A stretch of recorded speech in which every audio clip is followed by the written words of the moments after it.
nők, hiszen te vagy a lipsi, aki kint van a meleg zászlóval a Pride-on, te vagy az, aki a magyar zászlót lecseréli a Pride zászlóra, de ha én leszbikus lennék, vagy én transz lennék, akkor most mégis gondod lenne velem. Na hát az az igazság, hogy Magyarország társadalmának egy része teljesen és nyíltan beteg.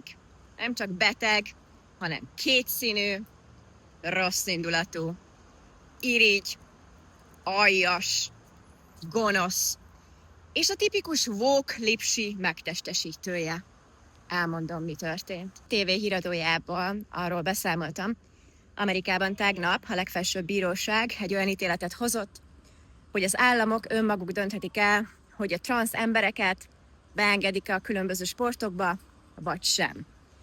Ez azért volt kérdés, mert egyre több transz intézmény azt nyomta, hogy a transz nők, meg a transz férfiak, azok így ott versenyeznek, ahol éppen ők szeretnének. Hát na, mielőtt ez a híradós bejegyzésem, riportom felment, én feltettem ugye egy képet, tegnap este, amikor én 9 órakor még dolgoztam, arról naívan felment egy képem, és megjelent a magyar társadalomnak az a bizonyos része, akit felkonferáltam.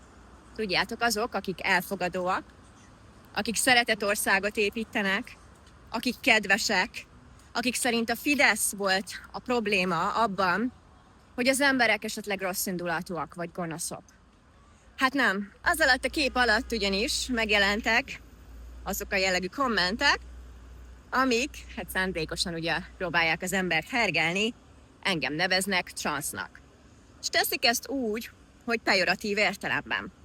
Tehát akkor most kicsomoznám nektek a gordiuszi morális csomót. Azok az emberek, akik szerint az LMBTQ az úgy jó, ahogy van, és akik szerint a transzokat védeni kell, és akik szerint a transz elleni megmozdulások diszkriminatívak, azok jöttek az én képem alá engem degradálni, hogy transz vagyok. Ti értitek egyáltalán önmagatokat? Na hát ez az a viselkedés, ami ugye Nyugat-Európában és Amerikában már évek óta tombol, ez a lipsi, morális kétszínűség, morális felsőbbrendűség érzet a semmire. Sőt, inkább arra, hogy te mindenkit leszólhatsz, beszólhatsz neki, degradálhatod, elfogadás, semmi. Mindeközben te vagy az, aki köpköd a konzervatív vagy a keresztény oldalra, hogy miért nem engedi be például az LMBTQ narratívát. Miközben, hogyha én történetesen tényleg leszbi lennék, vagy transz, ahogy ott a kommentek éppen ma felkeltek, és ezt akarták elhíresztelni, akkor mi lenne a gond? Tehát, ha én most transz lennék, vagy leszbi, akkor neked semmi gondod nem kéne, hogy velem legyen, nem?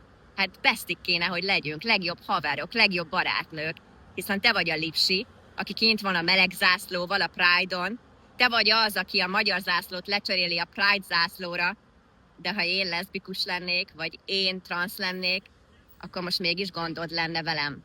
Na ez pontosan mindent elárul a liberális oldalról. Na és pontosan ezért maradok én egy hangos és büszke, konzervatív, keresztény gondolkodó.